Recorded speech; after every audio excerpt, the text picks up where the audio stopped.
അപ്പോൾ എല്ലാവർക്കും നമസ്കാരം. അപ്പോൾ കഴിഞ്ഞ ദിവസം നാള് മുമ്പേ ഞാനൊരു വീഡിയോ ഇട്ടിരുന്നായിരുന്നു. അതായത് ആമവട്ടം അപ്പൂപ്പൻ കാവ്, അതായത് കൊല്ലം ജില്ലയിലെ പരവൂരിനടുത്ത് നെടുങ്ങോലത്ത് ഒരു ഐലാൻഡിലായിട്ടാണ്, അതായത് ഒരു ദ്വീപ് കണക്കത്തെ ഒരു പ്രദേശത്താണ് ഈ കാവും ക്ഷേത്രവും സ്ഥിതി ചെയ്യുന്നത്. അപ്പോൾ വഞ്ചിമാർഗമാണ് ഞാൻ ഇവിടെ ഈ ക്ഷേത്രത്തിലേക്ക് എത്തിച്ചേർന്നത്. ഈ കാണുന്ന ബാരൽ, അതിൻ്റെ മുകളിൽ സ്ക്വയർ ട്യൂബാണ് വെച്ചിരിക്കുന്നത്. അത് ഉത്സവ സമയങ്ങളിൽ ഇത് ഇത്തിക്കര ആറിന് കുറുകെ ഇട്ട് താൽക്കാലിക ബ്രിഡ്ജ് നിർമ്മിക്കും ക്ഷേത്രത്തിലേക്ക് വരുന്ന ഭക്തർക്ക് എളുപ്പത്തിന് വേണ്ടിയിട്ട്. ഈ കാണുന്നത് ഇത്തിക്കര ആറാണ്. അപ്പോൾ ഉത്സവ സമയം അല്ലാത്ത സമയത്ത് വഞ്ചിമാർഗം മാത്രമേ ഇവിടെ എത്തിച്ചേരാൻ സാധിക്കുകയുള്ളൂ. അതിനുള്ള സൗകര്യം കാര്യങ്ങളൊക്കെ അവിടെ തന്നെ ഉണ്ട്. അപ്പോൾ നിങ്ങൾ ആ ക്ഷേത്രത്തിൽ വരുന്നവർക്ക് ഈ കടത്തിലോട്ട് കയറി വരുന്നതിന് അവിടുത്തെ കാവിൻ്റെ പൂജാ കാര്യങ്ങൾ ചെയ്യുന്ന അദ്ദേഹത്തിൻ്റെ കോൺടാക്റ്റ് ഞാൻ അവസാനത്തിൽ കൊടുക്കാം. വരാൻ താല്പര്യമുള്ള അതിൽ വിളിച്ചാൽ മതി. അതല്ലെങ്കിൽ അമ്പലത്തിൻ്റെ മറ്റധികാരികളുടെ നമ്പർ കൊടുക്കുന്നതായിരിക്കും. അപ്പോൾ ഈ കാണുന്ന പറഞ്ഞാൽ മഹാവിഷ്ണുവിൻ്റെ ക്ഷേത്രമാണ്. അത് കാവിനോട് ചേർന്ന് തന്നെയാണ് സ്ഥിതി ചെയ്യുന്നത്. ഇവിടെ കാവിനാണ് കൂടുതൽ പ്രാധാന്യം നൽകി കൂടുതൽ ആളുകൾ വരിക. അതായത് ഇവിടുത്തെ അപ്പൂപ്പൻ കാവ്, അതായത് ആമവട്ട അപ്പൂപ്പൻ കാവിൻ്റെ ഉപദേവതകളായിട്ടാണ് മഹാവിഷ്ണു അതേപോലെ മറ്റ് പ്രതിഷ്ഠകളും പ്രതിഷ്ഠിച്ചിരിക്കുന്നത്. വളരെ പ്രകൃതി സുന്ദരമായ ഒരിടത്ത് തന്നെയാണ് ഈ കാവ് സ്ഥിതി ചെയ്യുന്നത്. അത് നിങ്ങൾ നേരിട്ട് വന്ന് കാണണം. അതിൻ്റെ മനോഹരിതം അറിയുന്നതിന് വാക്കുകളിനെക്കാട്ടി നേർക്കാഴ്ചകൾ കാണുന്നതാണ് അതിമനോഹരം. അപ്പോൾ തൊട്ടടുത്ത് തന്നെ ഒരു മാംഗ്രോ ഫോറസ്റ്റ് എന്ന് പറയുന്ന ബോട്ടിംഗ് സെൻ്ററും സർവീസും കാര്യങ്ങളൊക്കെ ഉണ്ട്. അപ്പോൾ നിങ്ങൾക്ക് അതിൻ്റെ നമ്പർ ഞാൻ ഈ വീഡിയോയിൽ കൊടുക്കുന്നതായിരിക്കും ഇതിൻ്റെ ക്യാപ്ഷനായിട്ട്. പിന്നെ എനിക്ക് കാവിൻ്റെ പരിസരത്ത് വന്നപ്പോൾ ആദ്യമായി തോന്നിയ ഒരു സംഭവം, നമ്മൾ ശിവക്ഷേത്രത്തിലൊക്കെ പോയി കഴിഞ്ഞാൽ നന്ദിയുടെ പ്രതിഷ്ഠ അവിടെ കാണും. അപ്പോൾ അതേപോലെ തന്നെ ഇവിടെ അപ്പൂപ്പൻ ആരാധിക്കുന്നതായിട്ട് കല്ലിനെയാണ് വെച്ചിരിക്കുന്നത്. അപ്പോൾ അതിൻ്റെ തൊട്ട് പിൻവശത്തായിട്ട് ഇതേപോലെ ഒരു കാള കിടക്കുന്നത് പോലാണ് ഒരു വേരിൻ്റെ രൂപം കിടക്കുന്നത്. അപ്പോൾ എനിക്ക് തോന്നിയത് മാത്രമാണോ മറ്റുള്ളവർക്ക് തോന്നുമെന്ന് എനിക്കറിയത്തില്ല. എൻ്റെ ആ കാഴ്ചപ്പാടിൽ നോക്കിയപ്പോൾ അത് കണക്ക് തോന്നി. അതുകൊണ്ടാണ് ഞാനത് പറഞ്ഞത്, അത് ചൂണ്ടിക്കാട്ടിയത്. ആമവട്ടം എന്നുള്ള പേര് വരാൻ കാരണം ഇവിടെ അറിയാവുന്ന കുറച്ച് പഴമക്കാരടുത്ത് ചോദിച്ചപ്പോൾ കിട്ടിയ അറിവാണ് കേട്ടോ. അതായത് പഴയ കാല രീതിയിൽ ഇവിടെ എന്തെങ്കിലുമൊക്കെ കൃഷിയോ മറ്റു കാര്യങ്ങൾ വരുമ്പോൾ ഇവിടുത്തെ ഈ കാവിൽ വന്ന ഒരു പായസം വയ്ക്കുകയും നാട്ടിൽ നിന്ന് ഒരു വലിയ ആമ അവിടേക്ക് വന്ന് ആ വെക്കുന്ന പായസത്തിൽ നിന്ന് പങ്കുകൊള്ളുകയും ചെയ്യുന്ന ഒരു രീതി ഉണ്ടെന്നാണ് പ്രാദേശികമായ പഴമക്കാർ പറയപ്പെടുന്നത്. അങ്ങനെയാണ് ആമവട്ടം എന്ന് പേര് വരാൻ കാരണമെന്ന് പറയപ്പെടുന്നു. കാവിൽ ചേർന്ന് തന്നെ നാഗര പ്രതിഷ്ഠയുമുണ്ട്. ഞാനിപ്പോൾ കുറച്ച് നാളായിട്ട് ഇവിടെ ജോലിയും കാര്യങ്ങളൊക്കെ ചെയ്യുന്നുണ്ട്. ഇവിടുത്തെ ഒരു ടൂറിസം മേഖലയായിട്ട് ബന്ധപ്പെട്ടൊരു സ്ഥലത്താണ് ജോലി ചെയ്തത്. അപ്പോൾ അതിന് ശേഷമാണ് ഞാനിവിടെ വന്നതും അതിൻ്റെ ഇതുങ്ങളൊക്കെ ഈ ക്ഷേത്രത്തിലും കാവിലും ഒക്കെ വരുന്നത് ഇവിടെ ആയിട്ട്. അപ്പം അതിൻ്റെ കുറച്ച് കാര്യങ്ങൾ അവർ ചോദിച്ചുള്ള അറിവാണ് ഞാനിതിൽ ഉൾക്കൊള്ളിക്കുന്നത്. ഇതിനെക്കുറിച്ച് കൂടുതൽ അറിയാവുന്നൊരു ഇതിനകത്ത് കമൻറ്റ് ചെയ്യാവുന്നതാണ്. അപ്പോൾ അങ്ങനെയാണ് ഈ ആമവട്ടം എന്നുള്ളൊരു പേര് വന്നതെന്നാണ് പറയപ്പെടുന്നത്. കുറേ നാൾക്ക് ശേഷം ഇതിനെങ്ങനെ കാണാറില്ലെന്നുമാണ് പതിവ് ഇപ്പം ഈ ആമേനെ. അപ്പോൾ അതേപോലെ തന്നെയാണ് ഈ കാണുന്ന ഈ അപ്പൂപ്പൻ എന്ന് സങ്കല്പിതമായിട്ട് വെച്ചിരിക്കുന്ന ആ കല്ലിൽ നിന്നും, കല്ല് വെച്ചിരിക്കുകയല്ല, കല്ല് ഓൾറെഡി അവിടെ തന്നെ ഉള്ള കല്ലാണ്. അപ്പോൾ അത് വളർന്ന് ഇത്തിക്കര ആറ്റിൻ്റെ ആ കുറുകെ ഇങ്ങനെ വളർന്ന് പൊയ്ക്കൊണ്ടിരിക്കുന്നതാണ് പറയപ്പെടുന്നത്. അപ്പോൾ എന്തായാലും നമുക്കത് പോയി കഴിഞ്ഞാൽ അവിടുത്തെ ആ കാര്യങ്ങളെല്ലാം കാണാൻ സാധിക്കും. ഇവിടുത്തെ പൂജയുടെ കാര്യങ്ങളൊക്കെ പറയുന്നത് കൗളാചാര പ്രകാരമുള്ള പൂജകളാണ് കാവിൽ ചെയ്യുന്നത്. അതായത് അപ്പൂപ്പൻ ആമവട്ട അപ്പൂപ്പൻ ചെയ്യുന്നത് അങ്ങനത്തെ പൂജയാണ്.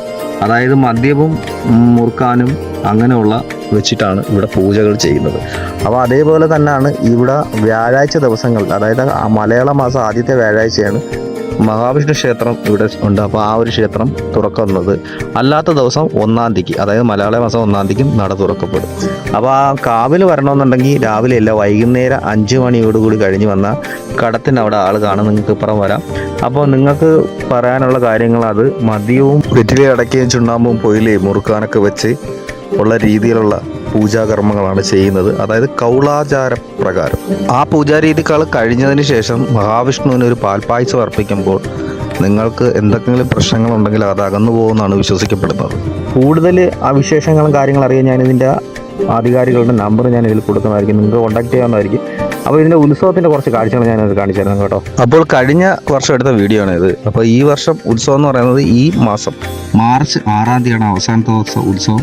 അന്നദാനവും ഗജവീരന്മാരും കെട്ടുകാഴ്ചകളും ശിങ്കാരിമേളവും അതിലുപരി മറ്റ് പ്രോഗ്രാമൊക്കെ എല്ലാം വെച്ചിട്ടുണ്ട്. അപ്പോൾ വരാൻ പറ്റുന്നവർ വരിക. അപ്പോൾ ഞാൻ പറഞ്ഞില്ലേ നേരത്തെ ഒരു പാലത്തിൻ്റെ കാര്യം താൽക്കാലികം ഉണ്ടാക്കുന്നു. അപ്പോൾ ആ ഒരു പാലമാണ് നിങ്ങളിപ്പോൾ ഈ കാണുന്നത്. ആ ഒരു ബാർജ് പോലെ രീതിയിൽ ഇങ്ങനെ ബാരലൊക്കെ നിരത്തി അതിൻ്റെ മുകളിൽ ഒരു കറക്റ്റ് ചെയ്ത ആൾക്കാർക്ക് സേഫായിട്ട് പോകാൻ വേണ്ടി ചെയ്തു വെച്ചിരിക്കുന്നത്. വളരെ മനോഹരമാണ് ആ ഈദൊരു ഒരുക്കിയിരിക്കുന്ന നൈറ്റ് പോയി കാണാനായിട്ട്. അപ്പോൾ കഴിഞ്ഞ പ്രാവശ്യം ഞാൻ എൻ്റെ ഫാമിലിയൊക്കെ ആയിട്ട് പോയ ആ ഒരു വീഡിയോ ആണ് ഇപ്പോൾ ഞാൻ ഇതിനകത്ത് ഇട്ടിരിക്കുന്നത്. അപ്പോൾ നമുക്ക് ആ ഉത്സവത്തിൻ്റെ കുറച്ച് കാഴ്ചകൾ ഒന്ന് കാണാം.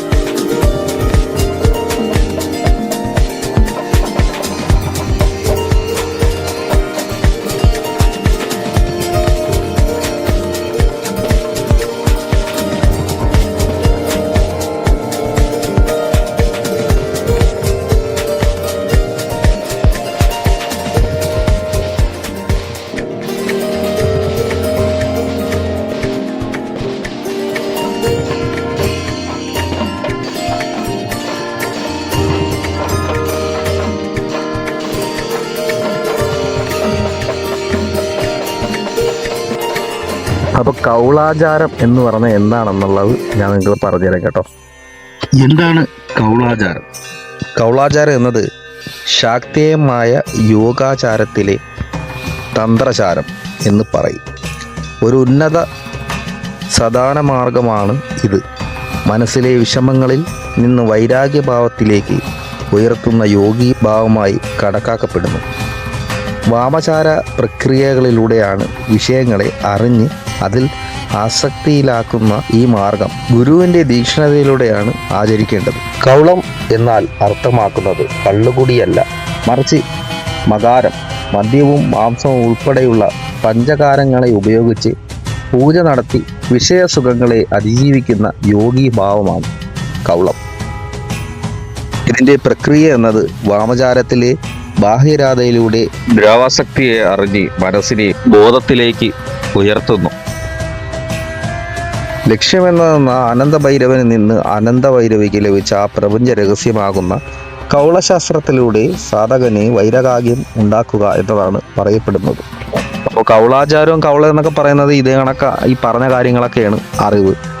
അപ്പോൾ നമ്മുടെ അപ്പൂപ്പനെ കൂട്ടും പൂജയും കാര്യങ്ങളൊക്കെയാണ് നടന്നുകൊണ്ടിരിക്കുന്ന. മദ്യം സേവിക്കാനുള്ള മദ്യവും കള്ളും അത് കണക്ക് തന്നെ അവർക്കായിട്ടുള്ള മുറുക്കാനും എല്ലാം അവിടെ വെച്ച് നമ്മൾ ആരാധിക്കുകയാണ് ചെയ്യുന്നത്. ഭൂമിയെയും പ്രപഞ്ചത്തിനെയും വായുവിനെയും ജലത്തിനെയും പ്രകൃതിയൊക്കെ ആചരിക്കുന്ന രീതിയാണ് തുടർന്നു വരുന്നത്.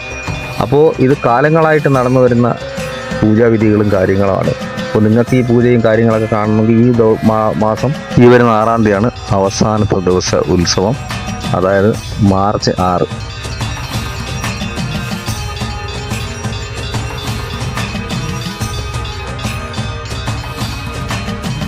അപ്പോൾ നിങ്ങൾക്ക് ഇതേപോലുള്ള ആചാര രീതികൾ കാണണമെങ്കിൽ നിങ്ങൾക്ക് ഈ ക്ഷേത്രത്തിൽ വരാവുന്നതാണ്.